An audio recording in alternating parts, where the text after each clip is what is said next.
Hi, I'm Marty Nemko. Many people are more likely to benefit from simple advice than complex advice. For example, one-liners that are easy to keep top of mind. Rules of thumb are a particularly helpful bit of one-line advice because they're more flexible than rules. They're guidelines, usually, but not always wise. Here are some rules of thumb that have been particularly helpful to my clients. First, regarding communication. I call the first one the traffic light. In your utterance's first 30 seconds, your light is green. In the second 30 seconds, it's yellow. They're probably starting to think he said enough. And at the 60-second mark, your light's red. You usually should shut up or ask a question. After all, an interaction is not a lecturette or series of lecturettes, it's a conversation. The next rule of thumb is what I call 20-40. In a two-person conversation, talk 20 to 40% of the time. Your conversation partner will likely feel better about the outcome, and you're more likely to learn something. Next, disagree sparingly. You pay a price each time you disagree, let alone criticize. Assess, on a case-by-case basis, whether it's worth that price. Now let's turn to relationships. The first rule of thumb is what I call accept or leave. Changing someone else's foundational characteristics are even harder than changing your own. Ask any psychotherapist. Perhaps after providing a bit of feedback, if it's not working, you're usually wise to accept your friend or your romantic partner's weakness, or leave. Trying to fix a person is a risky proposition. Hang with people one notch better than you. Whether it's one notch smarter, one notch kinder, one notch harder working, or a one notch better running partner, being around a one notch better person usually rubs off. But two or more notches higher is more likely to make you feel bad than to improve you. Induce intrinsic motivation, whether as a boss or as a parent. To the extent you can influence someone's behavior change, it's more likely to be an enduring behavior change if you invoke a person's intrinsic motivation. For example, saying, I see a lot of potential in you, and I know you want to make a difference, as well as be an employee you can be proud of, rather than, if you perform, I can see you getting a promotion, or, I don't want to have to write you up. Similarly, as a parent, you're a hell of a good kid, and I know you want to be one. Do you want to make more effort to come home on time? Is more likely to build intrinsic, enduring motivation than, if you're late, you'll be grounded. Now let's turn to work. Here are some rules of thumb. Follow your passion and starve. Too many people follow the same few passions, for example, sports, fashion, or environmentalism. So supply and demand means that unless you're awesome or lucky, you may well have a hard time getting paid more than ramen and cat food salary. Put yourself in the employer's shoes. Sometimes job seekers should just put out what they want to sell about themselves. But more often, in resume, LinkedIn profile, cover letter, and interview, it's wise to ask themselves, is this statement likely to make the employer more positively disposed to hiring me? Steak over sizzle. Marketing is one of the fastest growing occupations, alas.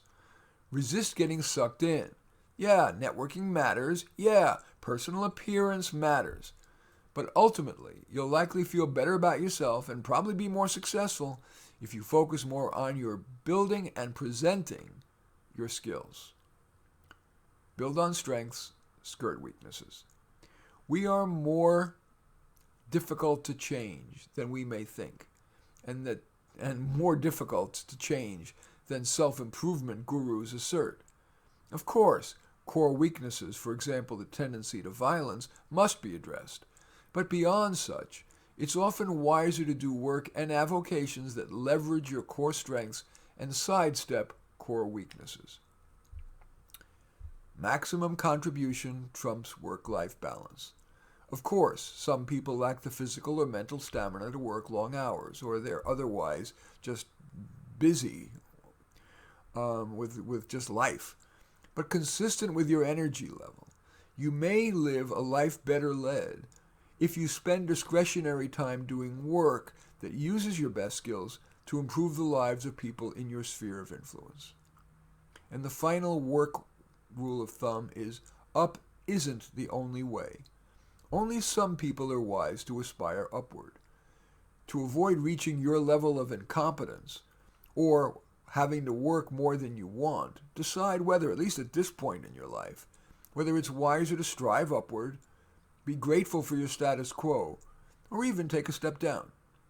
Now let's turn to some rules of thumb about money.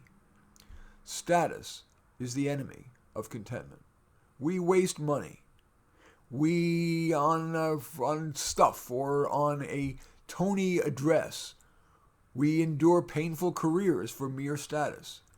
Whether it is buying a car or choosing a neighborhood or a career to pursue, ask yourself whether status is playing too large a role in your decision. Reject the first offer, accept the second. In negotiation, what you get after the second offer is usually dwarfed by the risks of enmity, too lofty expectations, or even getting the offer withdrawn. Give based on potential, not deficit. In deciding which charities to donate to, prioritize not the beneficiaries with the greatest deficit, but beneficiaries with high potential to profit and to contribute to society. As every triage medic knows, it's wise to devote limited resources not necessarily to the sickest, but to those with the greatest potential to benefit. Now let's turn to emotional health. Suppress and distract. Yes, sometimes a personal problem requires therapy. But often, it's wise to suppress unwanted thoughts and distract yourself by doing something more constructive or pleasurable. Therapy, and which of course I'm referring to psychotherapy or counseling, tends to build the memory neurons associated with your problem or your past negative experience. In contrast, suppress and distract tends to atrophy those neurons, thus making you happier. Plus, by not revisiting the problem yet again, you're more likely to be productive and are less likely to annoy others with your repeated processing. Low self-esteem is often a signal you should try to improve. Gurus often imply that low self-esteem is an irrationally negative self-assessment. More often, it has sufficient legitimacy to make you want to change. Decide whether it's wiser to try to improve or simply try to boost your self-esteem. Here's one on education. Better a plain, inexpensive school with good kids and teachers than a fancy school with lesser people. It's easy to get seduced by shrubs and plush buildings, but in education it really is all about the people.